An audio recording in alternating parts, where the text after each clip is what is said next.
वाचनाची आवड आयच्या काळान वाचून बरोवंक खूब गरजेचें. वाचप बरोवप कळटा त्या मनशाक कोणें नाडूंक फटोवंक जायना.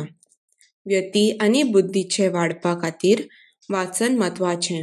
तातूंतल्यान शब्द भांडार वाडटा, भाशेची कुशळटाय वाडटा आनी नियाळनी विचार घटमूट जातात. वाचन भार उणो करता आनी भावनीक बुद्धी वाडयता. तशेंच गिन्यान तयार करता आनी शिक्षणीक यशवंतपणाक आदार दिता.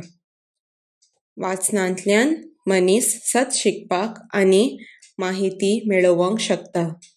ताका लागून स्वताचे सुदारणी करपाचे, संवसार समजून घेवपाचें एक बरें साधन.